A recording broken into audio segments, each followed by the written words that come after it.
السلام علیکم دوستو، آپ کو قاری حنیف ملتانی کے ایک نئے بیان کے ساتھ اس چینل پر خوش آمدید کہتے ہیں۔ دوستو، آج کے اس پیارے سے بیان کا موضوع ہے حضرت عمر فاروق کی فوج اور حضور پاک کا واقعہ۔ بہت ہی پیارا بیان ہے، بہت ہی پیارا واقعہ ہے۔ آپ دوستوں سے گزارش ہے اس بیان کو، اس واقعہ کو آخر تک سنتے رہیے۔ جزاک اللہ۔ چلیے بیان شروع کرتے ہیں، اور اگر آپ چینل پر پہلی دفعہ آئے ہیں تو چینل کو ضرور سبسکرائب کر لیں۔ بہت شکریہ۔ چلیے شروع کرتے ہیں۔ اللہ پاک فرماتے ہیں یا ایھا الذین آمنوا اتقوا اللہ، او لوگو ڈرو پروردگار عالم سے حق تقاتہ، جیسا کہ اس سے ڈرنے کا حق ہے، ولا تموتن الا وانتم مسلمون، جب تمہاری موت آئے تو مسلمان بن کے مرو، مسلمان بن کے زندگی گزارو۔ مہد سے لے کر لحد تک تمہاری ساری زندگی، تمام زندگی کے شعبہ جات، شادی ہو، غمی ہو، تجارت ہو، کاروبار ہو، لینا دینا، اٹھنا بیٹھنا، سونا جاگنا، کھانا پینا، تمام کا تمام تمہارا حضور اکرم صلی اللہ علیہ وسلم کی غلامی کے طریقے پہ ہو۔ ولا تموتن الا وانتم مسلمون،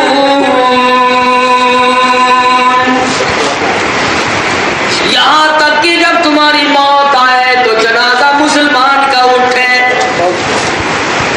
حدیث پاک میں آتا ہے، فرمایا نبی کریم صلی اللہ علیہ وسلم نے، ایک وقت لوگوں پہ ایسا آئے گا، صبح کو آدمی مومن ہوگا، شام کو موت آئی تو جنازہ کافر کا اٹھ رہا ہوگا۔ اتنے حالات بگڑ جائیں گے، لوگوں کی یقین تباہ ہو جائیں گے، لوگوں کی ایمانی حالت میں اتنی خرابی پڑ جائے گی۔ شام کو آدمی مومن ہے، صبح کو موت آئی تو ایمان کی رتی پلے نہیں۔ صحابہ کرام رضوان اللہ تعالی علیہ مجمعین کی جماعت ساتھ ساتھ گزر رہی ہے۔ امام الانبیاء محبوب کبریا حضرت محمد مصطفیٰ صلی اللہ تعالی علیہ وسلم بھی ہمراہ اور ساتھ ہیں۔ ارے وہ جماعت کتنی خوش نصیب ہوگی جس جماعت کے ساتھ سرکار مدینہ صلی اللہ علیہ وسلم چل رہے ہوں۔ صحابہ کرام کی آنکھوں نے دیکھا چند جانور ہیں، ان کے پروں پہ قرآنی آیات لکھی ہوئی ہیں، وہ گندگی اور غلاظت کھا رہے ہیں۔ صحابہ لرز گئے، کانپ گئے، اے اللہ کی پاک پیغمبر، قرآن کریم کی بے ادبی، قرآن کریم کی توہین ہو رہی ہے۔ اللہ کا قرآن پروں پہ لکھا ہے، گندگیوں میں چونچ ڈبو رکھی ہے، گندگی کھا رہے ہیں۔ سرکار مدینہ صلی اللہ علیہ وسلم کی آنکھوں میں آنسو آ گئے اور فرمانے لگے، میرے صحابہ، میری امت پہ ایک وقت ایسا ہی آئے گا، لوگ قرآن پڑھیں گے، قرآن سنیں گے، پر کام ایسے کریں گے جیسے یہ جانور کر رہے ہیں۔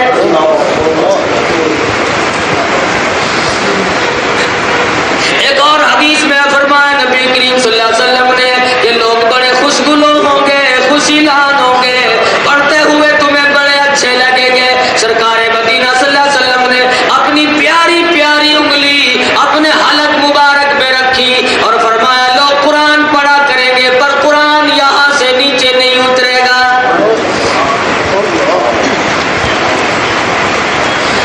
ایک اور حدیث میں فرمایا نبی کریم صلی اللہ علیہ وسلم نے، لوگ صرف قرآن مجید کو ہاتھ لگانے کا ادب کریں گے، ہاتھ نہ لگاؤ، قرآن کا ادب کرو، اونچی جگہ رکھو، ادب کرو، لیکن عمل کے میدان میں میرے قرآن سے کوئی نہیں پوچھے گا۔ تو مسلمان وہ ہے جس کی زندگی، جس کا ہر قول فعل، جس کی ہر حرکات و سکنات اللہ کے قرآن کے مطابق۔ ارشاد فرمایا مدنی کریم صلی اللہ تعالی علیہ وسلم نے، جن لوگوں کو مسلمان بن کے مرنے کا شوق ہو اور یہ چاہتے ہو کہ مسلمان بن کے میری موت آئے، تو اسے چاہیے قل اطیعوا اللہ والرسول، میری اور میرے محبوب کی اطاعت کرے، جو ایسا نہیں کرے گا تباہ و برباد کر دیا جائے گا۔ مجھے تو میرے محبوب کی غلامی پسند ہے، ان کی ادائیں پسند ہے،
دنیا کی کسی شے میں اتنی لذت نہیں جتنی کہ پچھلی رات کو اللہ اللہ کرنے میں مزہ آتا ہے. واقعات ہیں بزرگان دین. کئی بزرگوں نے بادشاہ چھوڑی اور فقیری اور درویشی اختیار کی. اس میں بڑا لطف ہے. وہ ایک جوہری کی دکان تھی, موتیوں کا کاروبار ہو رہا ہے, نوکر بے شمار ہے, کاروبار بہت بڑا ہے. ایک فقیر کھڑا ہوا دیکھ رہا تھا, سارا دن دکان کے سامنے تھا. دکاندار نے کئی مرتبہ خیرات بھیجی, فقیر نے واپس کر دی. شام کو جوہری خود کہنے لگا, میں نے کئی مرتبہ خیرات دی, آپ نے قبول نہیں فرمائی. فرمایا کہ میں خیرات لینے والا فقیر نہیں, اور کہ میں تو تجھ سے یہ پوچھنے آیا ہوں, تو اتنا مصروف ہے, اتنا مشغول ہے, تو مرے گا کیسے؟ تیری موت کیسے آئے گی؟ اور جواب میں وہ جوہری کہنے لگا, او فقیر تو بتا تو کیسے مرے گا. بدلے میں جوہری فقیر کو کہنے لگا, تو بتا تو کیسے مرے گا. دکاندار جوہری دیکھ رہا ہے, ملازم دیکھ رہے ہیں, بازار چلنے والے لوگ دیکھ رہے ہیں. فقیر کہنے لگا, میرا مرنا دیکھنا چاہتے ہو, یہاں بتا تو کیسے مرے گا. اللہ والے نے زمین پہ لیٹ کر چادر اوڑھی اور جان دے دی. فرمایا میں یوں مروں گا, میرا کوئی دنیا میں رونے والا نہیں, مجھے یاد کرنے والا کوئی نہیں. میں نے کبھی کسی کو, اگر دنیا میں میرے لیے دعا کرنے والا کوئی نہیں تو میں نے کبھی کسی کو ستایا بھی نہیں. مجھے بد دعاؤں سے یاد کرنے والا کوئی نہیں. تو ارشاد فرمایا, ایسی موت مرو, اس حالت میں اللہ کی حضور میں جاؤ کہ گھر والوں کے سوا باقی لوگ یاد کریں. او لوگوں, سیدنا فاروق اعظم رضی اللہ تعالیٰ عنہ کی شہادت ہوئی, گھر والے نہیں روئے, مدینے کے یتیم روئے, مدینے کی بیوہ روئی, مدینے کے محتاج روئے. عمر فاروق کے بعد ہمارے سودے کون لایا کرے گا. کوہرام مچ گیا مدینے میں, اندھیرا چھا گیا مدینے میں, حضرت عمر کی رخصتی کا وقت آ گیا. کن حالات میں, اللہ اکبر, امام بن کر مصلی پہ کھڑے ہیں فاروق اعظم رضی اللہ تعالیٰ عنہ, فجر کی نماز پڑھانے لگے. اندھیرے میں نماز ہوا کرتی تھی, محراب میں دشمن چھپا کھڑا ہے, چھرا خنجر لیے ہوئے کھڑا ہے. سیدنا فاروق اعظم نماز پڑھا رہے ہیں, صحابہ نماز پڑھ رہے ہیں, اور سیدنا فاروق اعظم قرآن کی تلاوت فرما رہے ہیں. اس ظالم نے حضرت عمر کے پیٹ میں جگر مارا, جگر میں خنجر مارا, کئی زخم دے دیے. سیدنا فاروق اعظم بے ہوش ہو کر مصلی پہ گر پڑے. اور مسلمانوں, میری حالت بھی تم جیسی ہے. آج ہمیں مکھی نماز نہیں پڑھنے دیتی, مچھر نماز نہیں پڑھنے دیتا, بیوی بچوں کی مشغولیت نماز نہیں پڑھنے دیتی. ہمارا نماز میں دھیان بٹتا ہے, نماز میں خدا جانے کہاں کہاں کے خیالات آتے ہیں. ارے فاروق کی صحابی ساتھیوں کو دیکھو, حضور اکرم صلی اللہ علیہ وسلم کے دیوانوں کی نماز دیکھو, میرے آقا کے غلاموں کی نماز دیکھو. امیر المومنین مصلی پہ بے ہوش پڑا ہے, زخمی ہے, ایک صحابی نے بھی نماز کی نیت نہیں توڑی, بلکہ وہ دشمن باہر نکلنا چاہتا ہے. 13 صحابہ کو خنجر مار چکا, 13 صحابی کو زخمی کر دیا نکلنے کے لیے, لیکن کوئی بھی محمد عربی صلی اللہ علیہ وسلم کا غلام اپنی نماز نہیں توڑتا. ارے مرنا منظور ہے, اللہ کے دربار میں جو کھڑا ہوا اس سے بھاگنا منظور ہے.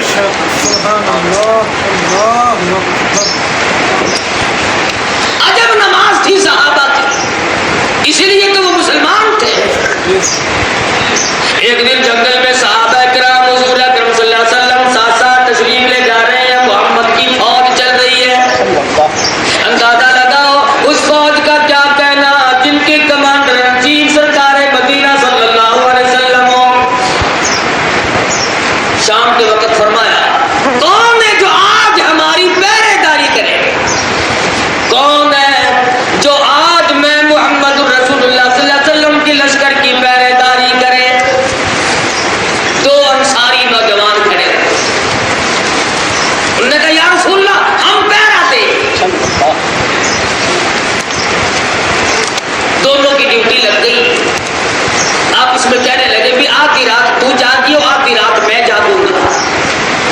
ایک سو گیا، جس کے جاگنے کا نمبر آیا اس نے کہا خامخواہ جاگنے سے کیا فائدہ، میں اللہ پاک کی حضور میں نماز کی نیت باندھ لوں، قرآن پاک کی تلاوت کروں، مجھے کچھ ملے گا، یوں ہی بیٹھنے سے کیا فائدہ۔ قد افلح المؤمنون الذین هم فی صلاتهم خاشعون، کیسی نماز پڑھتے تھے صحابی نے نیت باندھی ہے، قرآن کی تلاوت ہو رہی ہے، اتنا اللہ میاں سے ملا ہوا ہے، اللہ میاں سے معراج ہو رہا ہے، اللہ کے حضور میں اتنی بڑی حاضری ہے، دشمن کی طرف سے تیر آیا، نماز کی نیت باندھے باندھے کمر میں لگا، پیٹھ میں پیوست ہو گیا، دوسرا تیر آیا پشت میں پیوست ہو گیا، تیسرا تیر آیا کمر میں لگا، اسے کوئی پتہ نہیں، کھڑا ہوا قرآن کی تلاوت کر رہا ہے، سورہ کہف پڑھی جا رہی ہے، خون نکلا، خون بہ کر سوئے ہوئے ساتھی کے نیچے پہنچا۔ وہ جو ایک ساتھی سو رہا تھا اس کی آنکھ کھلی، شور میں جایا، رے نماز ختم کر دے، پہرے داری میں خلل واقع ہے، دشمن حملہ نہ کر دے، حضور ناراض ہو جائے۔ ان کو کتنا خیال تھا کہ اگر حضور ناراض ہو گئے تو بیڑا غرق ہو جائے۔ یہ لوگ تو حضور کی ناراضگی اور راضی کی اتنی پرواہ کرتے تھے، سرخ رنگ کے کپڑے پہن کر ایک صحابی حضور کے سامنے آیا اور اس نے آ کر کے حضور کو سلام کیا صلی اللہ علیہ وسلم۔ حضور نے اس کے سلام کا جواب نہ دیا، اس کے سلام کا جواب نہ دینے پر صحابی کا دم نکل گیا، رویا، ساتھیوں سے کہنے لگا، او لوگوں مجھے بتاؤ میرے آقا مجھ سے ناراض کیوں ہو گئے، اور اگر اس حالت میں میری موت آ گئی، حضور میرا جنازہ بھی نہیں پڑھائیں گے، لوگوں میرا کہاں ٹھکانہ بنے گا۔ صحابہ نے بتایا، یہ جو تو نے سرخ رنگ کے کپڑے پہنے ہیں اس وجہ سے حضور ناراض ہوئے اور سلام کا جواب نہیں دیا۔ لوگ اچھا، گھر گیا، گھر جا کر وہ کپڑے اتارے، چولہے میں آگ جل رہی تھی، آگ میں جھونک دیے وہ کپڑے، جلا دیے۔ حضور صلی اللہ علیہ وسلم کے سامنے دوسرے کپڑے پہن کر آیا تو سلام کیا تو جواب ملا، نہ حضور نے پوچھا نہ اس نے بتایا، ہم جیسا ہوتا اصل تو مقدر کہاں کہ تیری آنکھ اور کالی کملی والے کا دیدار ہو، کہاں تمہارے مقدر، ارے آج تمہیں درود پاک پڑھنا نصیب نہیں، کبھی بادشاہ پڑھا کرتے تھے، سلطان نور الدین زنگی رحمت اللہ علیہ بادشاہ ہیں عرب کے، فلسطین، شام، مصر میں ہر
فرمایا ان المسلمین والمسلمات، پہلا نمبر، پہلی نشانی، مسلمان بن کے مرو، نمازی حالت میں مرو، ایک نماز بھی قضا نہ ہونے پائے، بیماری میں، پریشانی میں۔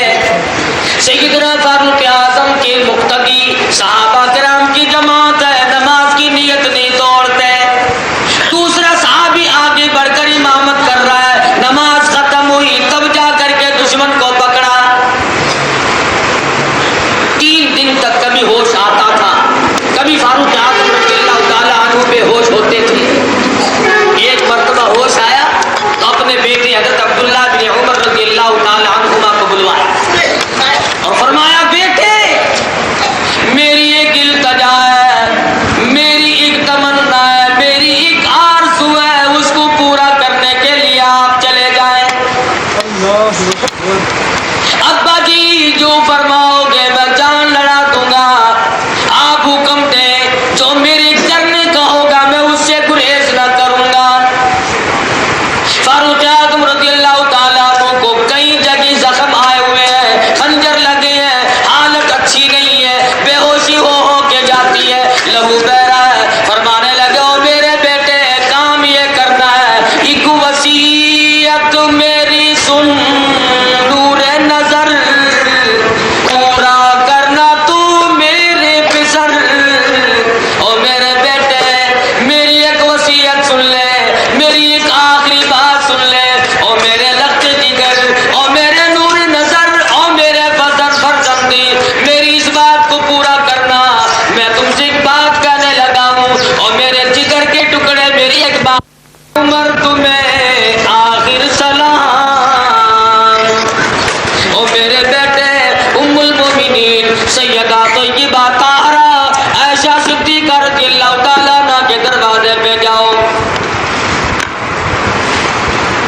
جا کے میرا سلام کہنا، اور میرے بیٹے ام المومنین سے جا کے میرے لیے ایک بھیک مانگ لاؤ، ایک خیرات مانگو، اللہ کے نام پہ بھیک مانگو۔ اگر مل گئی تو مزے آ جائیں گے، اور اگر نہ ملی تو بہرحال جنت البقیع میں دفن ہونے کے لیے تو جگہ مل جائے گی، پر مدنی کریم صلی اللہ علیہ وسلم سے دوری ہو جائے گی۔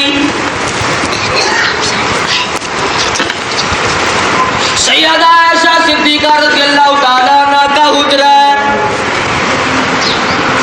رحمتی دو عالم صلی اللہ علیہ وسلم مرض الموت میں مبتلا ہے، آپ کا آخری مرض ہے، جب وقت بالکل قریب ہے، سرکار مدینہ صلی اللہ علیہ وسلم نے ہماری ماؤں کو، ازواج مطہرات کو جمع کر کے ارشاد فرمایا، او ام سلمہ، اے ام حبیبہ، اے زینب، اے سودا، اے فلانی، تمام کو بلا کے فرمایا تم اگر بخوشی اجازت دو میں اپنی بیماری کے دل عائشہ صدیقہ کے حجرے میں گزار لوں۔ وما ينطق عن الهوى ان هو الا وحی یوحی،